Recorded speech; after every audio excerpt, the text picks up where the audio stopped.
Take me out to the ball game. Take me out to the crowd. Buy me some peanuts and Cracker Jack. I don't care if I ever get back. Oh, it's root for the Cubbies. If they don't win, it's a shame. For it's 1, 2, 3 strikes, you're out at the old ball game. Hey! This is the Monday Morning Quarterback on the 4th of December 2017 from WBRN Radio in Boston and on the Boston Red Network. We move along. Start with a little news here, and we'll go to the sports picture because we have the college playoff bowl selections out there, and some of the bowls I've not heard of, but nonetheless they are bowls. From Washington, the President D.J. Trump has endorsed Roy Moore in Alabama. He evidently tweeted that early this morning. Democrats refuse to give one vote for a massive tax cut for the rich. Is why we need Republican Roy Moore to win in Alabama. It was the strongest show, this is from the Associated Press, of support for Moore since the allegations surfaced about the candidate. He also assaulted Doug Jones, tweeting that putting a Pelosi Schumer liberal puppet jump Doug Jones in office in Alabama would hurt our great Republican agenda of low taxes, tough on crime, strong on military and borders, and so much more. Well, the whole situation here is their taxing policy, the most draconian taxing policy that has been passed in 50 years, going back to Ronald Reagan and his tax so-called reform. It wasn't tax reform, but one has to recall that in 1982 you had a very severe recession, and that has been the landmark of this flummery from the Republicans. They've done it before. Now, as far as the strong on military, the military does not produce anything. It's a non-productive element. Now, some would say, well, the machinations on the Korean Peninsula now between the forces of quote-unquote Rocket Man, I guess he's Democratic Republic of Korea, he's been demoted to Little Rocket Man, but nonetheless the last missile that was launched by their defense forces could reach the American city of Los Angeles. So technology is there. But does that pose a threat based upon modern defense systems that the U.S. has? Absolutely not. It does not. Focus that. So is there any really strategic imperative on the peninsula of Korea? The answer there is no. There is not. A negotiated settlement between so-called North and South forces could be had, and then there would be one nation there. But because of the Woodrow Wilson foreign policy that is still going on, Woodrow Wilson was a racist that occupied the White House at one time.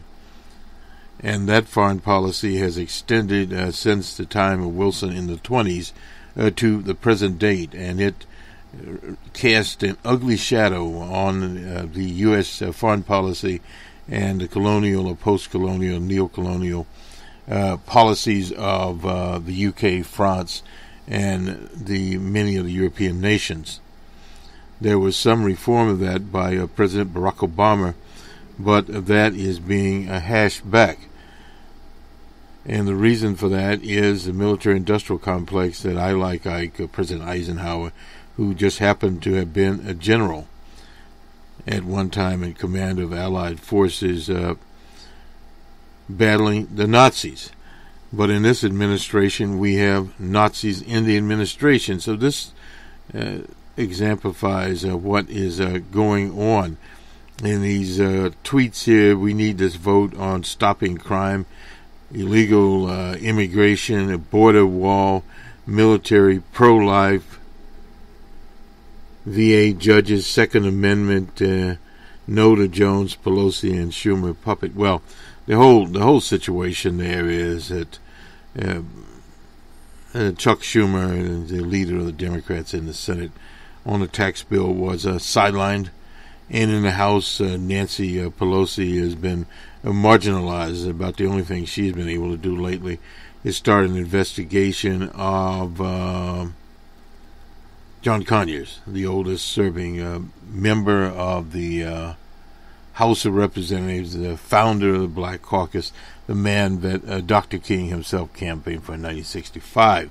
So this is against this backdrop that you have is an unfortunate situation, but you nonetheless have this. And the polling, I guess while we're at this, we'll get the latest polling here. The polling is all over the place, but from numerous polls now, we can say either this race is a toss-up at this point, or it is favoring Roy Moore.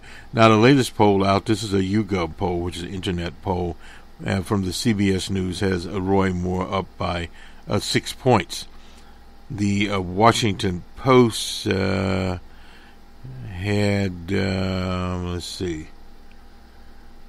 Jones up by 3, but that is in the margin of error. That's the Washington Post poll. And JMC Analytics had Moore up by 5. They have been pretty good at polling races in the South here. And then we have, it's last Tuesday on the 28th of November, or on the 28th of November, we had Emerson poll had Roy Moore ahead by 6 points. The JMC Analytics had Roy Moore on the 29th of November. And then, of course, the Washington Post poll, which obviously is meaningless. It's a toss-up poll. And if we look at the CBS poll, we'll spend a little time looking at it. As far as the allegations against Moore, 71% of the people in Alabama believe them to be false. Only 17% are true. This is part of the problem with the bandwagon effect, mega effect of these various sexual harassment allegations. The first rule of propaganda is you can throw anything out there. Political consultants do it all the time with so-called differentiation ads. However, though, if you saturate with any particular issue, the potency of the issue itself becomes less of a headline, let's say that. The effect is watered down, and this is what's happened here, because you've had these, you had Moore out there for something that he supposedly done 40 years ago. Not much of an allegation there, and it peaked too fast. This is why those kinds of allegations are a type of differentiation happen during the October surprise period. Well, this would be the October surprise period, but it went out there and been out there for a month. And now people have made their determination. And this is what has happened in Alabama. So you still have people, say, like a Garrison Keillor, who has been dispatched, written out of the history of the public radio and the American lexicon, so to speak. But, and then you have others, evidently someone from the, the Met, their conductor emeritus. But that doesn't really matter as much, these people cast out here, because people are seeing this every day or so. You had Matt Lauer at NBC. That was a situation that he himself said that actually happened. A little bit different. But these other allegations are all floating around out here with L. Franken, etc., with the overcast racial element on John Conyers. So these things amount to very, very little. At 71% in Alabama do not believe the allegations. That has actually boosted Roy Moore. Now, in the latest lineup, Roy Moore has 49% to Doug Jones, otherwise known as Wimpy Jones, according to Roy Moore, at 43%. All registered voters, the contest is even, and nearly a quarter of voters will describe themselves as maybe or probably. Well, anyway, this is likely voters, depending on how the majority of the Republicans, 53%, said the allegations against Roy Moore are a concern. They may be a concern, but they are not relevant to the race. Some people, the breakdown here, 52% said he's conservative. There's no doubt about that. The best person of 48%, this is the CBS poll, found that 49% of the voters say that their Senate vote is in support of DJ Trump. 23% or more votes say the president's comment about race specifically have made them more likely to back Roy Moore. Among all registered voters, the president has a 57% approval rating in Alabama, whereas in the nation it is in the mid-30s. Among Moore voters, it's an astonishing 96%. Doug Moore does not appear to be drawing many crossover Republicans. That is a big problem right there for Roy Moore, which would almost certainly need in order to gain ground. Only 9% of the Republicans say they are voting for Roy Moore. More than 8 in Republicans are more than 8 in whatever are planning to vote for Moore. A higher number of Moore backers excuse me, call themselves defiant voters than and Moore backers, looking for a sign of what would happen in the final weeks. The race could still change, as 12%, of Republicans say they could change their mind. Or Moore, in the direction of Moore, could potentially benefit from voters who say they are unsure about their vote choice or backing someone else at the moment, as groups like they usually Republicans, 2/3 of the vote for DJ Trump. This is a state that has a history, recent history, for more than 20 years of voting a Republican. So this is it's a deeply conservative state. Registered voters believe that abortion should be illegal at 58% there, and 56% there should not be same-sex marriage. So it's more draws in nearly 9 in 10 voters who believe abortion should be illegal. Only 19% of registered voters call themselves liberal. Now that could stand, because the Democratic Party in Alabama is an African-American party, followers of O.J. Simpson. So that is really how that stacks up in Alabama. Difficult situation of there. Difficult situation for Mr. Jones. Neither of these candidates, Roy Moore at this poll, is not at 50% yet, but he does not need to be at 50%. And the margin of error is, what is that, 4.1%? A little difficult to see their graphic here, but anyway, the way it is set up, I don't think we have to worry as much about this. 4.8%. Wait a minute here. Margin of error is 3.8%, and for likely voters, 4.8%. That's a fairly large, and YouGov, 1,067 registered voters in Alabama. They were polled from the 28th of November to the 1st of December.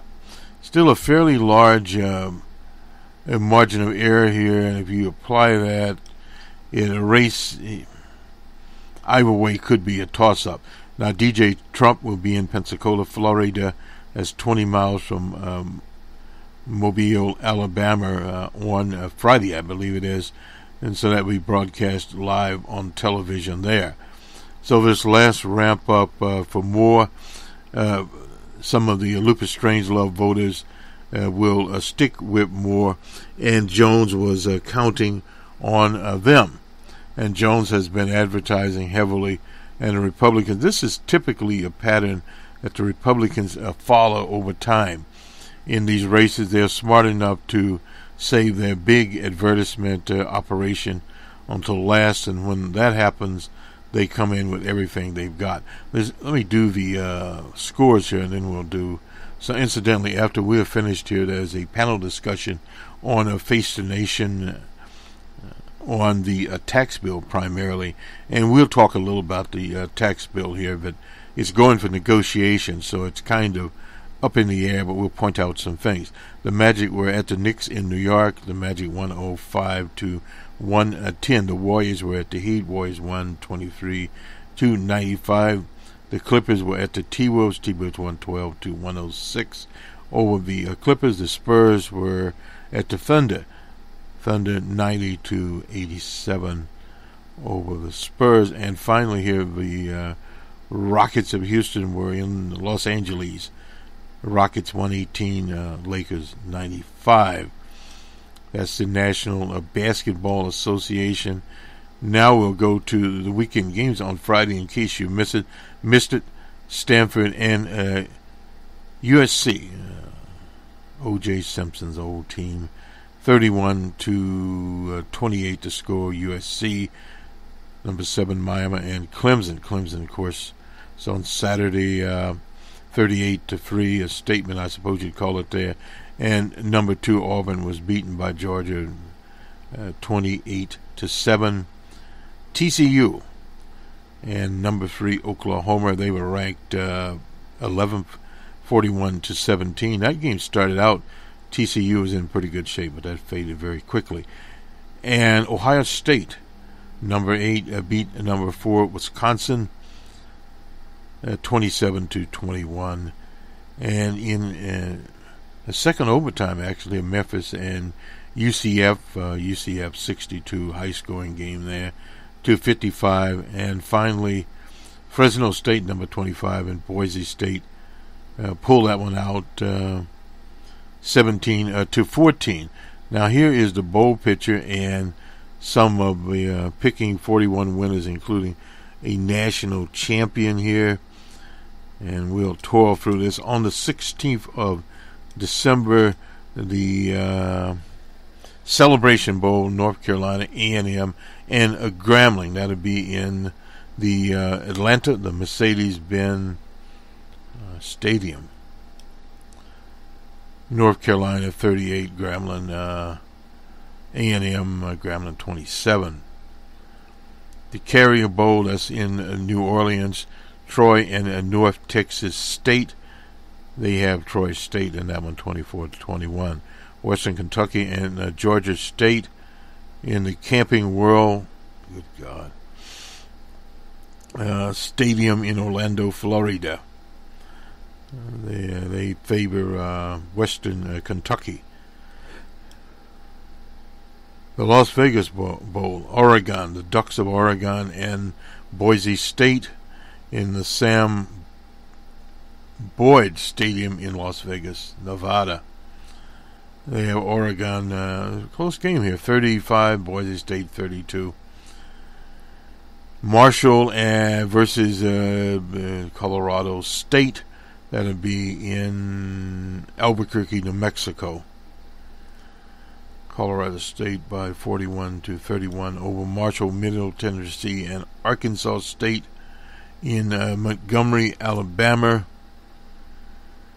The Crampton Bowl? Who knows?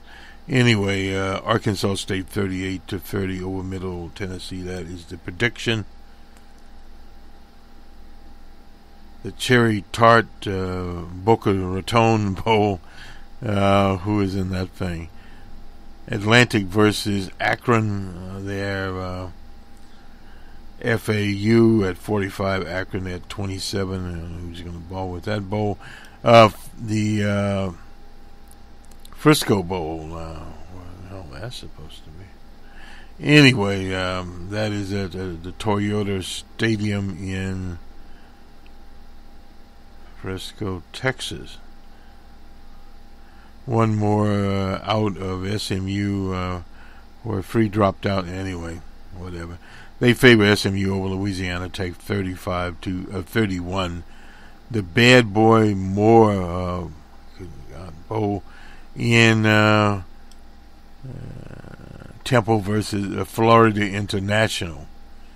Temple 28, Florida International 23. The Banana Bowl. That is in Nassau, Bahama. UAB versus Ohio. Ohio 31 to 27 over UAB. The Birmingham Bowl, Texas Tech and USF. That'll be at Legion Field in Birmingham, Alabama. 47 to 41 USF over Texas Tech. The Marquette Martin Armed Forces Bowl. So, let's see, San Diego State versus the Army. It'll be San Diego State 31 to 20. Let's see, get some of these things. Iowa versus Boston College. That'll be actually Yankee Stadium on the.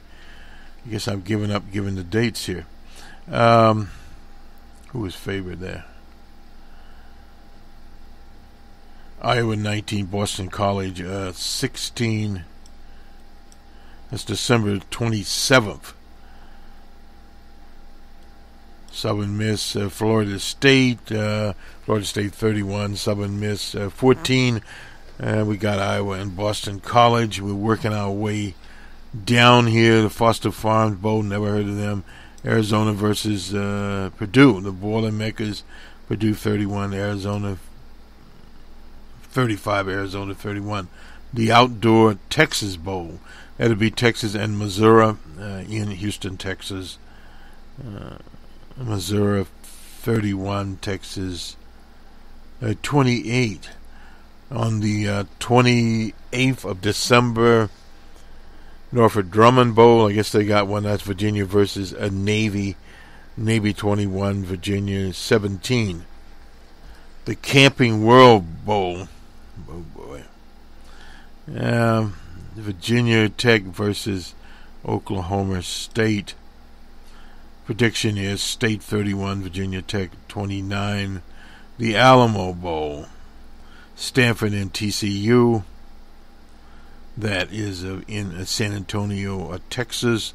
Moving down through here. Anyway, Stanford 27, TCU 24. The Holiday Bowl. Washington State versus Michigan State. Washington State at 35, Michigan State at 31. On the 29th of December, as we move towards the new year, Wake Forest versus Texas A&M in Charlotte, North Carolina. It's the Bank of America anyway. Wake Forest 36 to Texas A&M 28 is the prediction. The Sun Bowl, North Carolina State and Arizona State in El Paso, Texas. That used to be a big bowl. And State 31, Arizona State, North Carolina State, Arizona State 23. The Music City Bowl, Kentucky versus Northwestern. That'll be in Nashville, Tennessee. Northwestern 34 and Kentucky 27. The Cotton Bowl Classic, USC versus Ohio State. Big one there in Arlington, Texas. Ohio State 34, USC 30. Could be a good game, who knows. One in Jacksonville, that'll be Louisville versus Mississippi State. Louisville 37, Mississippi State at 31. The Liberty Bowl, Iowa State versus Memphis, that is in Memphis, Tennessee. Memphis is favored 38-26. On January 1, the Outback Bowl, Michigan versus South Carolina.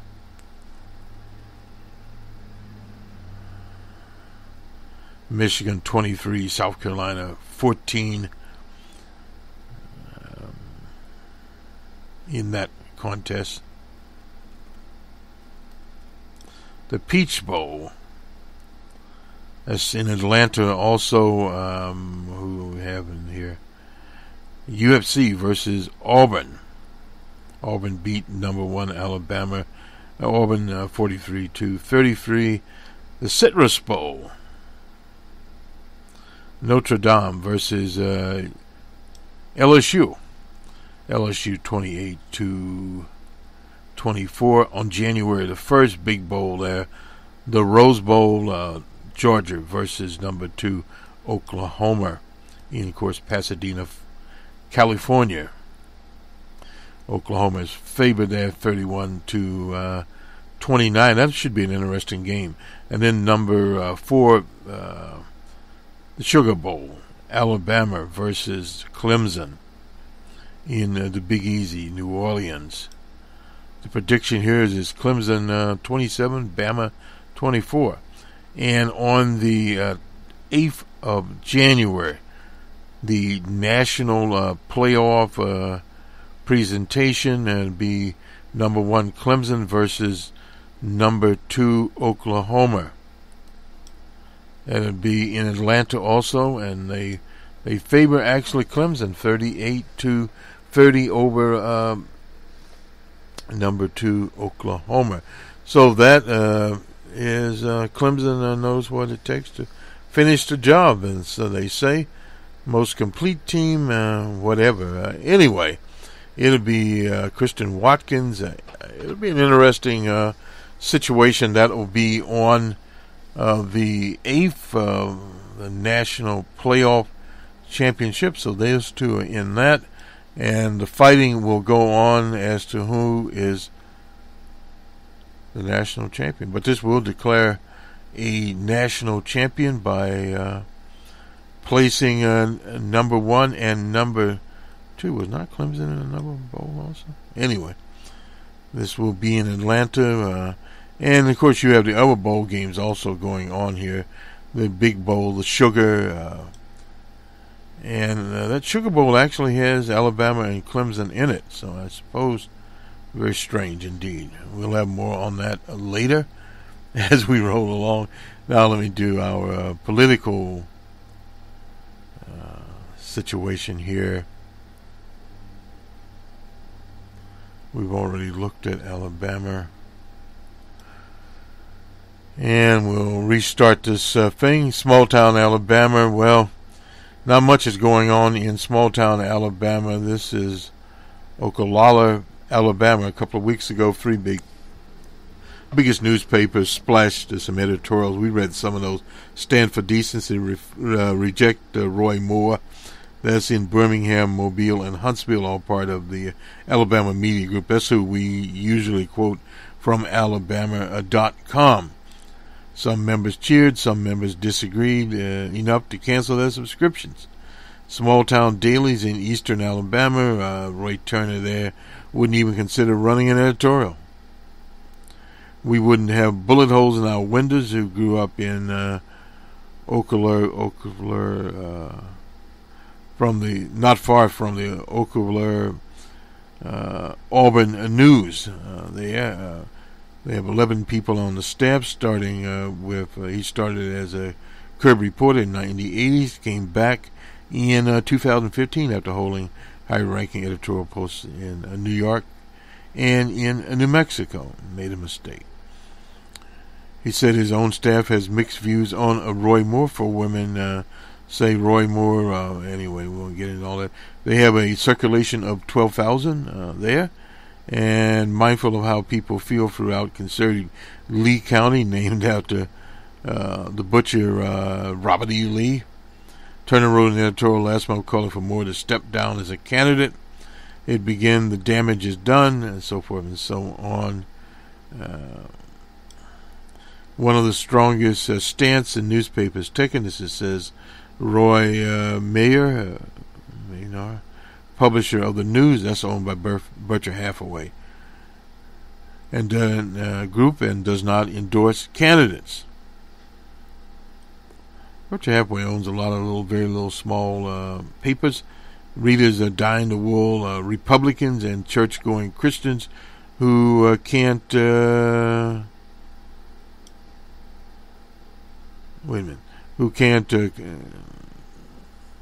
contend a candidate like Jones who supports abortion rights. Others are disgruntled by Moore.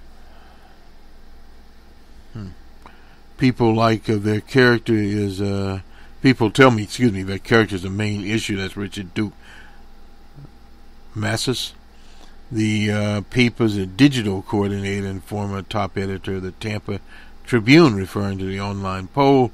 It's not clear what they mean. He noted that Moore's misconduct, that doesn't really matter. It's 40 years ago. The Moore blue-collar Opelika, it's a railroad town, and then it has the Auburn College is home to Auburn University. There, the Tigers. They did knock off Bama, so I suppose they're coming up better. Coleman certainly knows the territory. She grew up and was homeschooled in Roy Moore's Glasden, and was a lifeguard years ago with one of his sons. That's Moore's sons, I suppose.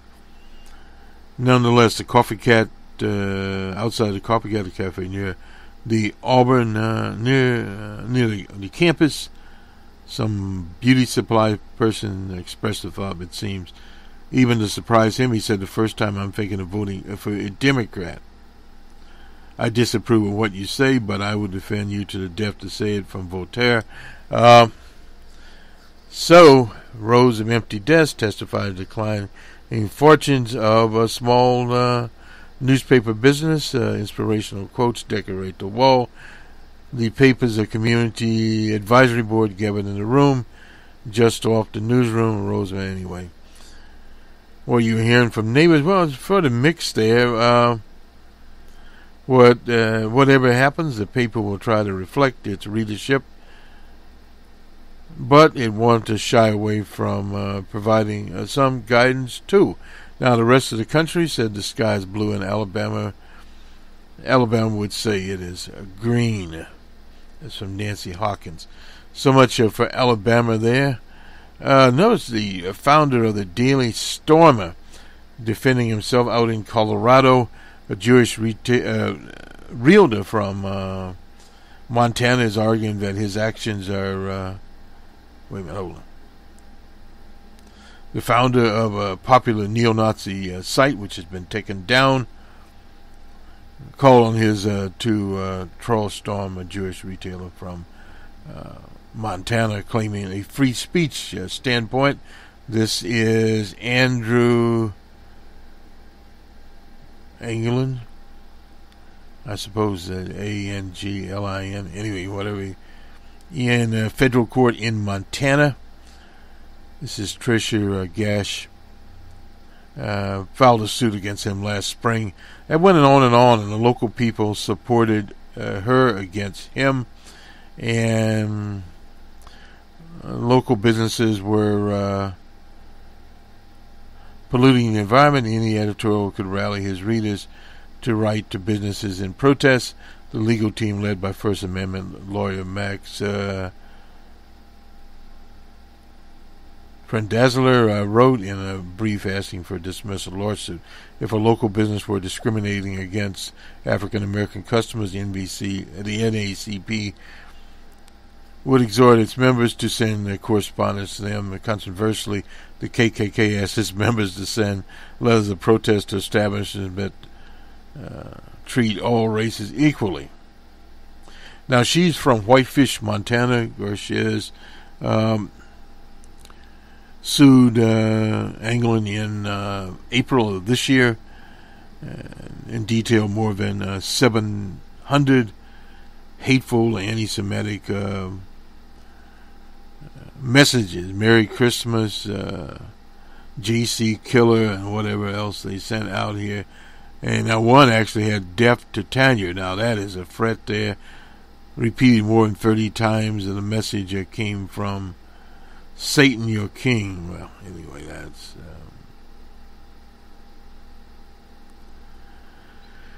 and some conversations with Spence's mother, Spence, of the white nationalist situation there. One photo shopped an image of her young son to make it appear as if he was being crushed by a Nazi truck. Well, no doubt about that. Anyway, nonetheless, England's attorney argued that his article did not constitute a true threat of violence against Gersh, although there have been death threats. This is a messy situation out in Montana. The Supreme Court has ruled that hate speech, no matter how bigoted and offensive, is free speech. But not necessarily. Hate speech, yes, but threats, no. But in Montana, the Supreme Court had previously held free speech does not include the right to constitute substantial emotional distress by harassment or intimidation. And usually what happens here, the federal court will look to the state court rulings in state courts in a particular court. That's one thing that young lawyers always have to remember.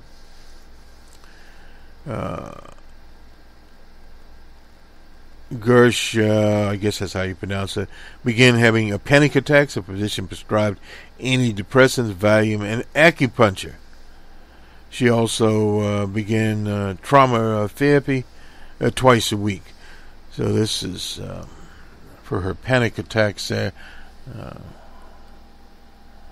One of those things. GoDaddy took down the site of these characters after he defamed Heather Heyer as a drain on society. Well, he's actually a drain on society himself. Let me just check our time here. Okay, we're doing all right.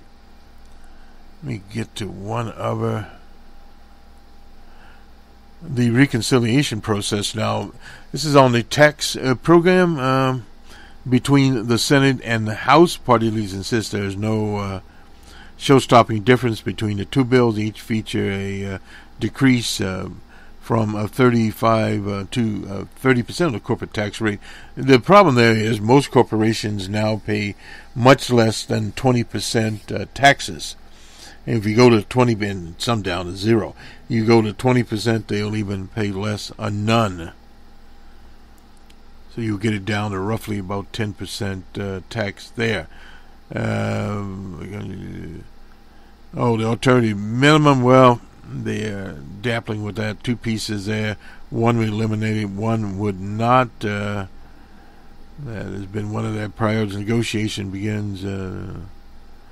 They have a Friday deadline to read, yet Democrats are not eager to bail out the Republicans. That's on their deficit operation.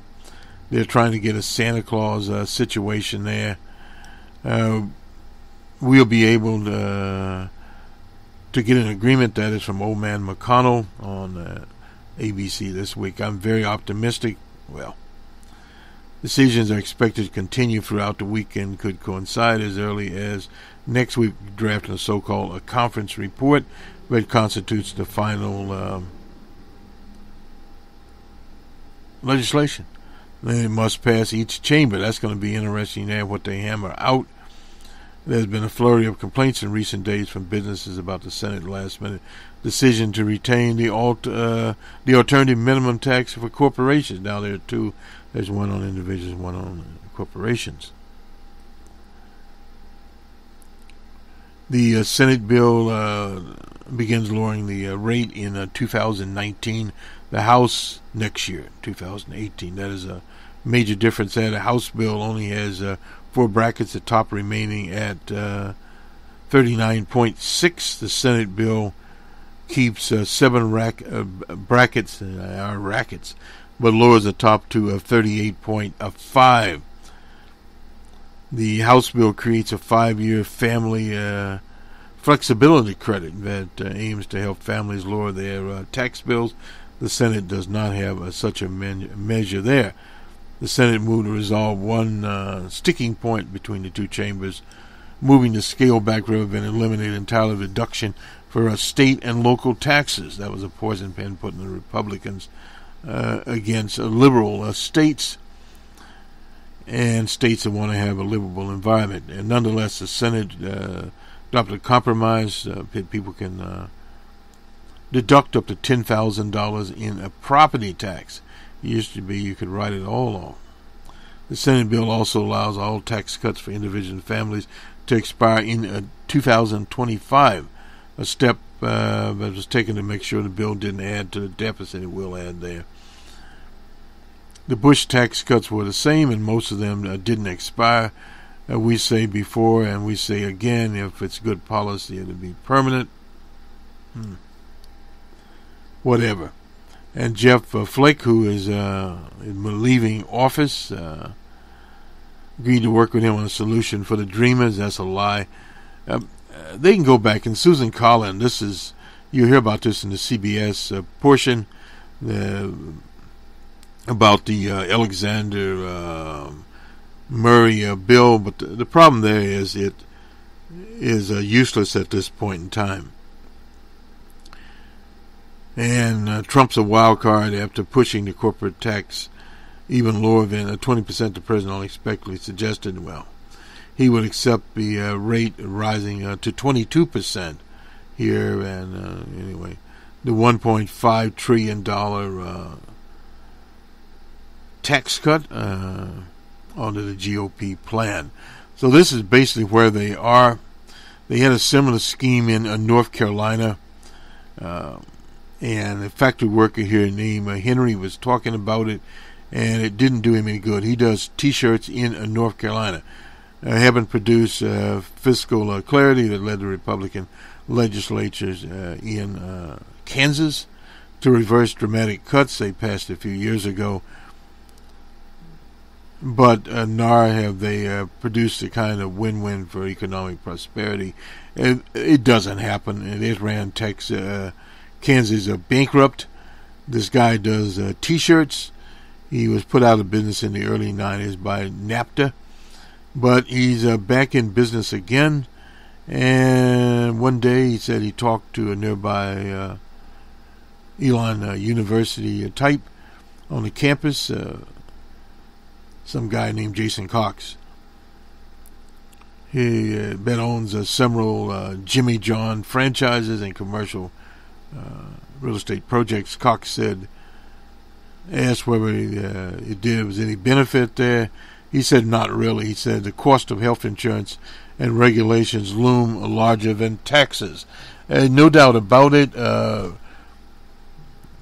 But regulatory, I think the regulations he's talking about are local. The corporate rate dropped in steps from 6.9% to just 3% this year. This is in North Carolina, the lowest in the nation amongst states that even have a tax there. The rate is set to fall to 2.5 in 2 years. Personal income tax went from a progressive rate at 7.75 to a flat 5.75. This year it'll fall to 5.49. I think North Carolina is an example of successful tax reform. That is from Jared Wozak, the Tax Foundation. Well, it may be one, but unfortunately for North Carolina, they're not going to produce enough revenue. North Carolina's recent history as a tax-cutting state is much less known and much less turbulent than with Kansas. That was where Brownback was literally chased out of Kansas. The net effect is that the state is reeling from a huge budget deficit. That is from Wally Meyer, director of entrepreneurial ship programs at the University of Kansas Business School. In June, the Republican lawmakers raised taxes and overruled the governor's veto to close a $900 million, almost $1 billion budget problem in Kansas. So you're going to see many of these out here, and they are going to continue on. The state's Legislative Fiscal Research Division had projected budget shortfalls of at least $1.2 billion starting in 2019, and it's hitting the public schools of North Carolina. We have another one here. Is what happened to the middle class of Wisconsin. We'll have to do it later. We run a little bit over our time. On some of our outlets, you will hear the discussion by the panelists at Face the Nation. On other outlets, we'll fall a little bit short on this. But nonetheless, have a good week, everyone. We'll talk to you next on Monday on the Monday Morning Quarterback from WBRN Radio, and it's on the Boston Red Network. Incidentally, over the weekend, we have Numbers Man. That's our macroeconomics program. And also an open source report. That's our technical program on the open source movement. We're talking about open source and the enterprise and cloud computing, the big three, so to speak. Google, Microsoft's Azure, and Amazon's web services.